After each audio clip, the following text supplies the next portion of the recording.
கொஞ்சம் சோறு கொஞ்சம் அரசியல் நிகழ்ச்சிக்கு உங்களை வரவேற்கிறோம் நேயர்களே. இன்னைக்கு கோவையில் இருக்கோம்.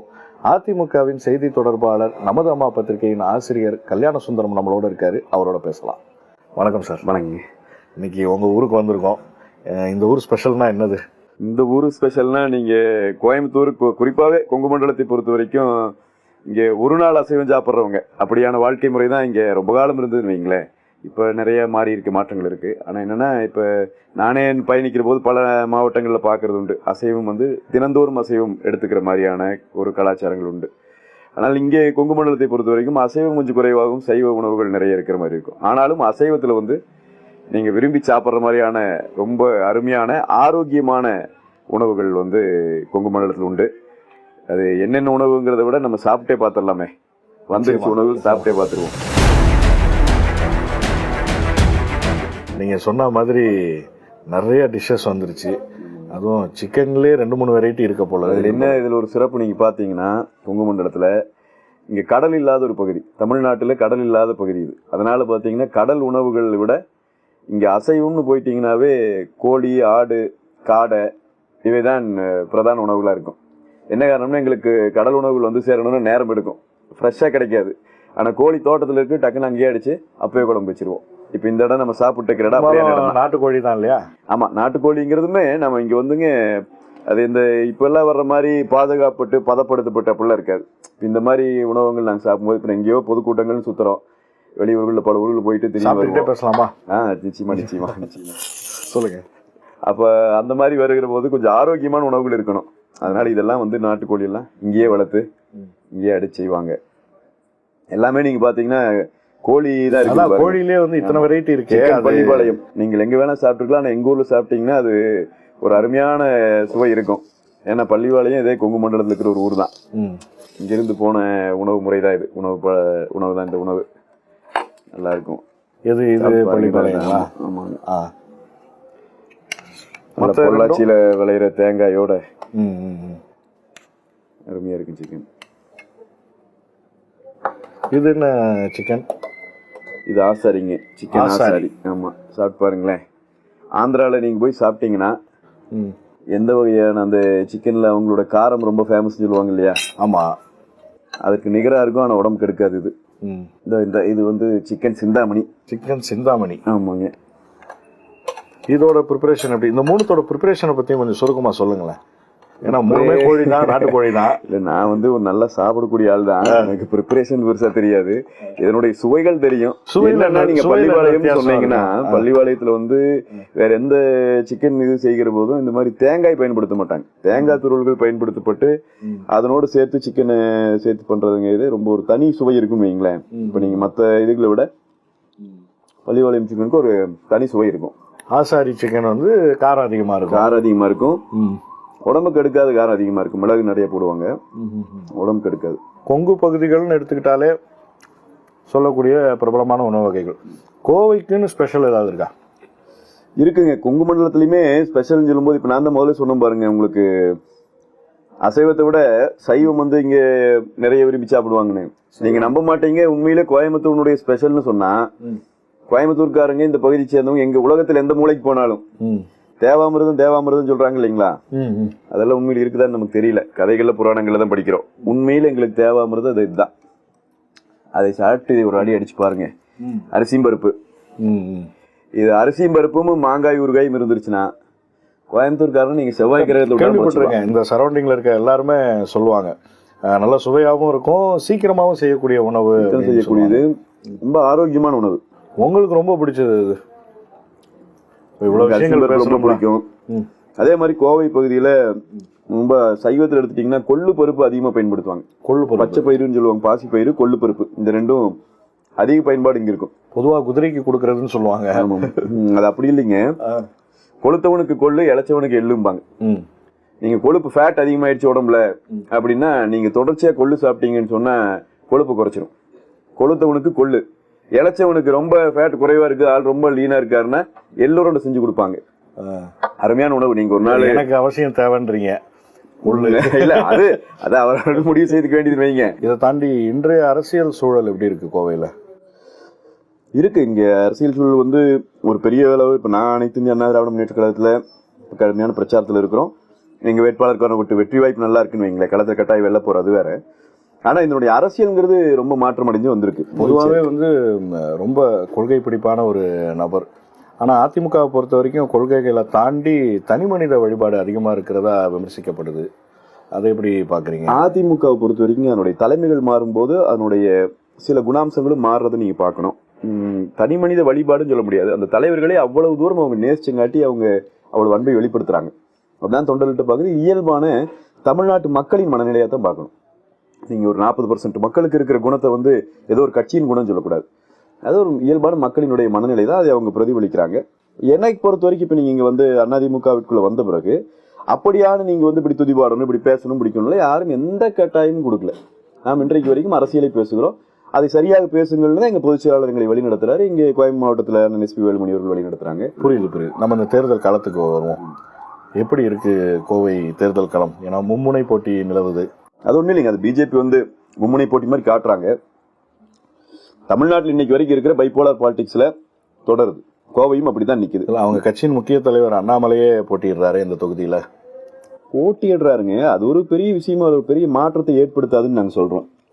ஏன்னா ஒரு கட்சியின் தலைவர் அவரே நேரடியாக இங்கே போட்டியிடுறாரு. நீங்க குறைஞ்சபட்சம் ஒரு சீனியர் வேட்பாளரையாவது நிறுத்திக்க வேண்டாமா? ஒரு புதுமுக வேட்பாளரை நிறுத்தினது பலவீனமாயிடாதா? அப்படி இல்லைங்க. ரொம்ப தரமான ஒரு வேட்பாளரை அதிமுக களத்தில் இறக்கியிருக்கு. ஐஏஎம் அகமதாபாத்தில் படிச்சவர். அமெரிக்கா, இஸ்ரேல் போன்ற நாடுகளில் போய் அரசியல் சார் அறிவியல் குறித்தான ஆய்வுகளில் கலந்துகிட்டவர். ஏற்கனவே இ சேவை மையம் வச்சு 1,00,000 பேத்துக்கு மேல அவர் உதவி செஞ்சதுக்கான ட்ராக் ரெக்கார்டு வச்சிருக்கக்கூடிய ஒரு வேட்பாளர். அதையும் தாண்டி இந்த கட்சிக்கு பரிச்சயமானவர். அவங்க அப்பா வந்து 91 96 வரைக்கும் இங்க சட்டமன்ற உறுப்பினராக இருந்தவர். என்னோட தொகுதி தான். சிங்கை கோவிந்தராஜ் அவர்கள் அவருடைய மகனை தான் நிறுத்தியிருக்காரு. தரமான வேட்பாளர் நாங்கள் நிறுத்தியிருக்கிறோம். ரொம்ப சரியான தரமான வேட்பாளர். இன்னொன்று நீங்க இப்படி அடிப்படையில் அவர் தரமான வேட்பாளராக இருக்கலாம். மக்கள் கிட்ட அதை எப்படி கொண்டு போய் சேர்க்க போறீங்க? அவருடைய ரீச் மக்கள் மத்தியில் எப்படி? இல்லைங்க. அண்ணாமலை வந்து ஒரு கட்சியில் இணைஞ்சு அநேகமா 6 மாசத்துக்குள்ள ஒரு தேர்தல் நின்றுட்டார்னு நினைக்கிறேன். அரவக்குச்சி நின்று 6 மாசத்துக்குள்ள நின்றுட்டார்.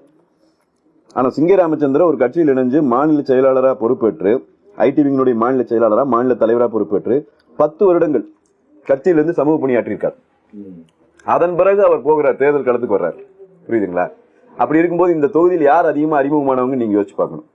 அண்ணாமலைக்கு மீடியா அறிமுகங்கள் தமிழ்நாடு முழுக்க அவங்களுக்கு பெரிய மீடியா இதில் வச்சு பண்ணிக்கிட்டாங்க.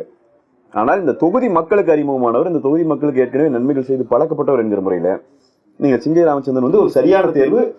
அவர் வெற்றி வெளிப்படையாக தெரிஞ்சிட்டு இருக்கு.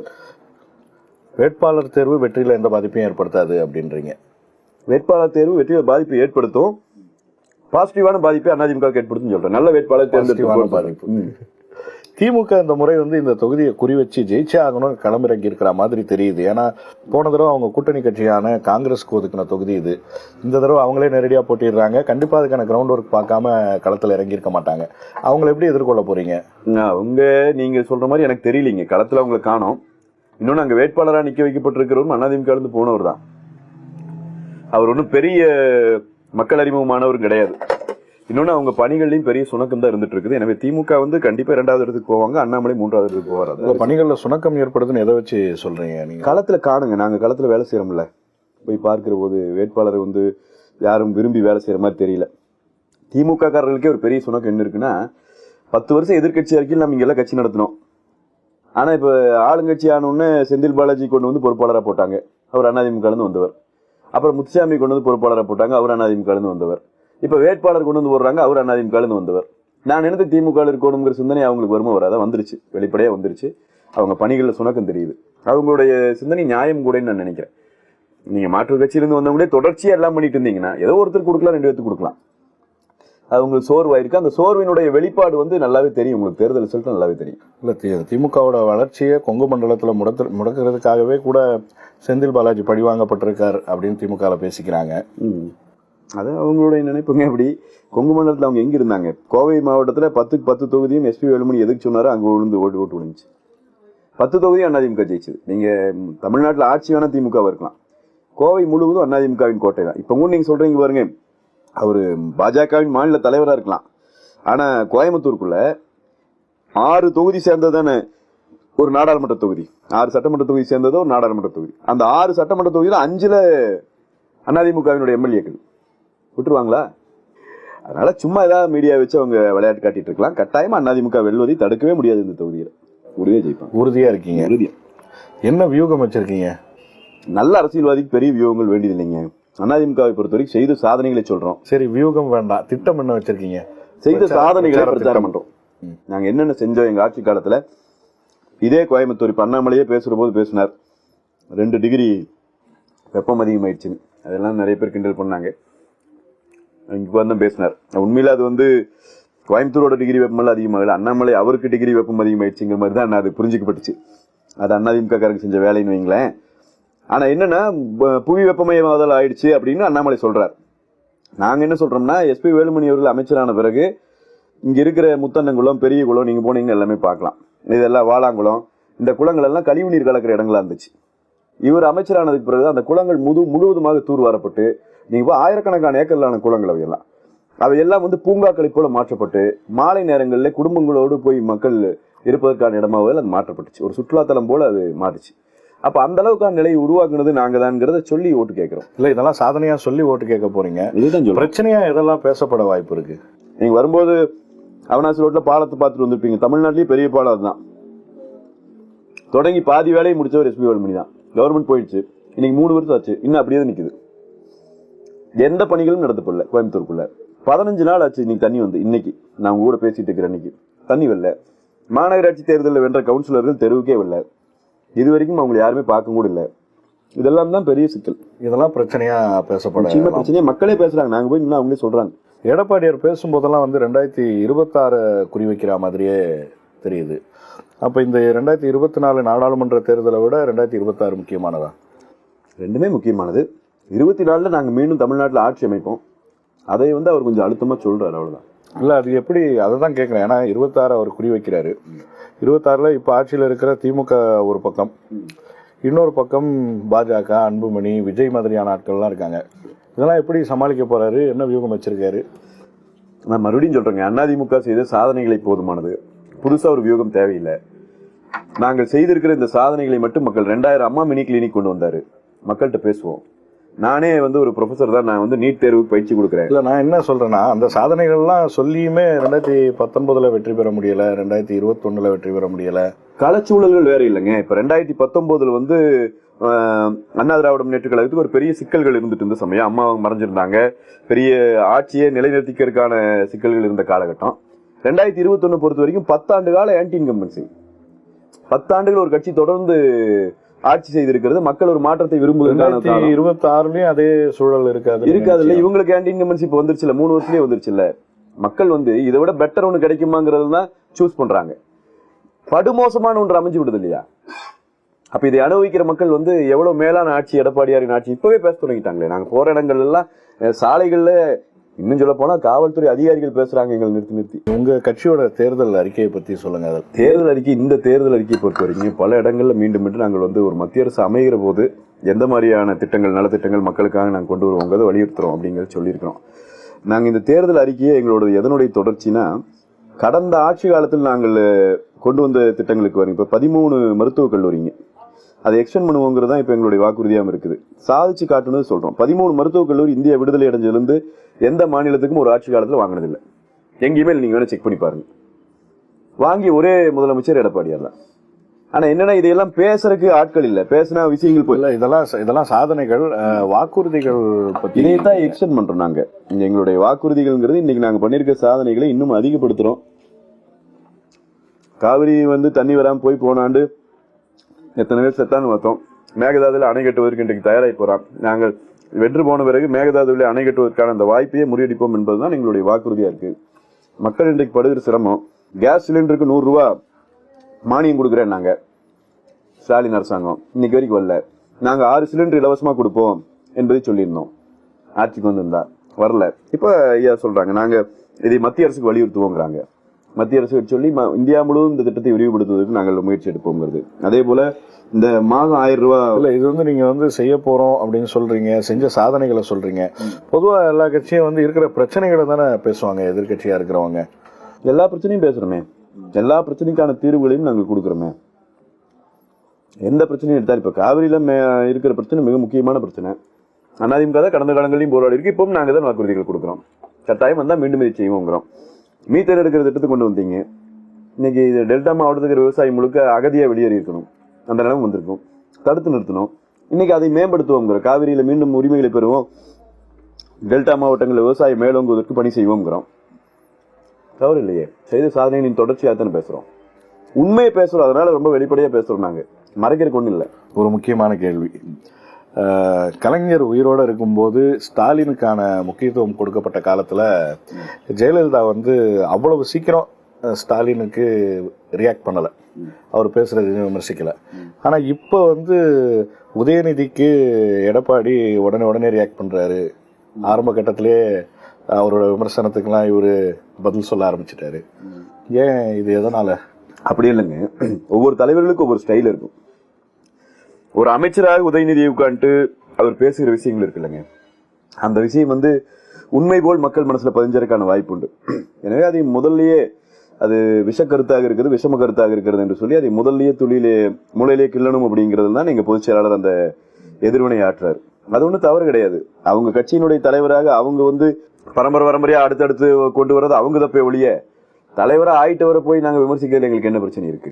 அது ஒன்றும் கிடையாது. நம்ம ஸ்டாலினை விமர்சிக்கலையேன்னு சொன்னா, அம்மா இருந்த காலங்களில் ஸ்டாலின் கருணாநிதி அவர்கள் இவரை பேசவே விடலையே.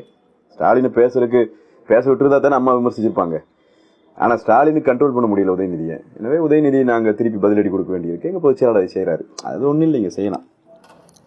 எடப்பாடியாருடைய தலைமை பண்பை பத்தி என்ன நினைக்கிறீங்க? கட்சி எப்படி வழி நடத்துறாரு? ஒரு மிகச்சிறந்த தலைவருங்க, நான் அப்படித்தான் சொல்லுவேன். நான் அவர் அப்சர்வ் பண்ண வரைக்கும் நான் சொல்றேன், எதற்குமே பதறாத, எந்த விஷயத்தையுமே இது நடக்குமா, இன்னைக்கு நாம் உட்கார்ந்து இன்னைக்கு பேசிட்டு இருக்க 2024 இரட்டை இலை சின்னத்துல 40 வேட்பாளர்கள் எடப்பாடியார் தலைமையில நிற்பாங்க அப்படின்னு 2 வருஷத்துக்கு முன்னாடி சொல்லியிருந்தா யாருமே நம்பியிருக்க மாட்டாங்க. உண்மையா இல்லைங்களா? அவ்வளவு சிக்கல்களை கொடுத்தாங்க.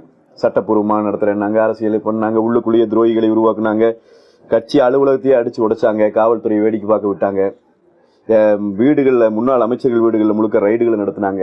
இவ்வளவுதான் துயரம் இல்லை, சகல துயரங்களையும் கொடுத்தாங்க. அதையெல்லாம் தாண்டி ஒரு தலைவன் தன்னை நிலைநிறுத்தி கொண்டு அந்த கட்சியை மீட்டெடுத்து வந்து நிறுத்திட்டாருங்கிறதே நாம் அதுக்கு மேல சொல்ல வேண்டியதில்லை. அவருடைய ஆளுமை பண்புக்கான மிகப்பெரிய எடுத்துக்காட்டாக நம்ம அதை பார்க்கணும்.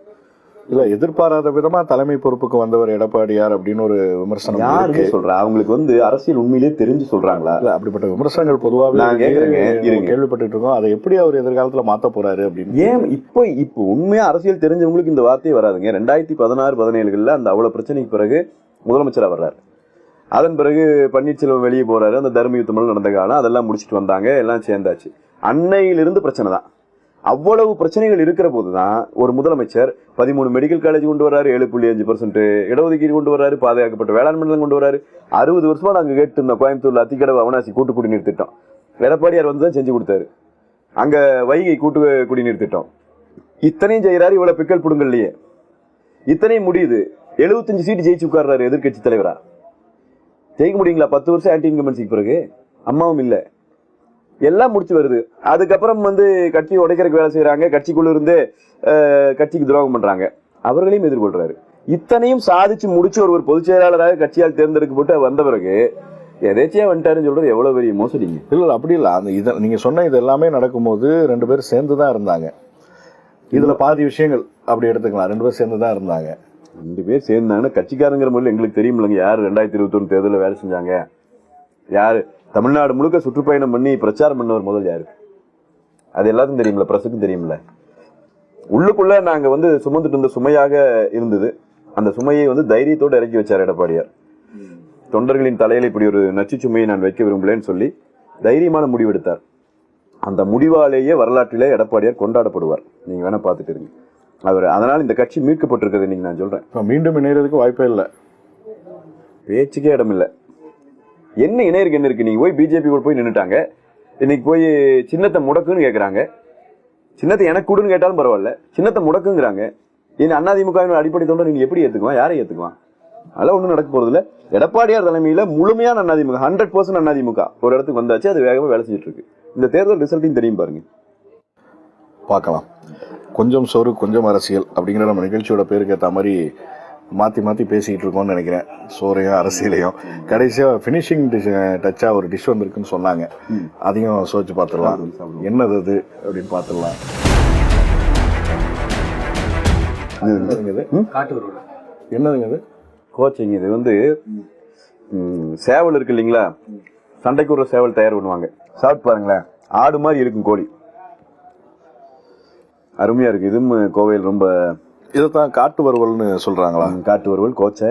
சண்டைக்கு விடுறத எப்படி சண்டையில தோத்துட்டா சண்டைக்கு விடுறது எப்படின்னாங்க, இல்ல எப்படி அதை தயார்படுத்தும் போதே அந்த மாதிரி உணவு கூட தயார் பண்ணுவாங்க. சாதாரண கோழி மேயற மாதிரி அந்த மேயாது, அதுக்குன்னு பிரத்யேக உணவுகளை கொடுத்து ரொம்ப அற்புதமா தயார் பண்ற கோழி. நிகழ்ச்சியை பார்த்த நேயர்களுக்கும் மகிழ்ச்சியா இருந்திருக்கும். இதுவும் எடுத்துக்கோங்க, இது நல்லா இருக்குங்க, உங்களுக்கு சளி பிடிக்காது. தாளிச்சு தயிர். தாளிச்ச தயிர். ஆமாமா, நீங்க அரிசியும் பருப்புக்கு அதை போட்டு பாருங்க, அருமையா இருக்கும். நிச்சயமா. தயிர் நீங்க தயிர் சாப்பிட்டா சில பேர் சளி பிடிச்சிக்குப்பாங்க, இது தாளிச்சு தயிர், ஒன்றும் சளியிலேயே ஒன்றும் பிடிக்காது, நல்லா இருக்கும். சரி, நம்ம இதோட நிகழ்ச்சியை நிறைவு செஞ்சுக்கலாம். மகிழ்ச்சி. மற்றொரு நிகழ்ச்சியில் சந்திக்கலாம் நேயர்களே. நன்றி.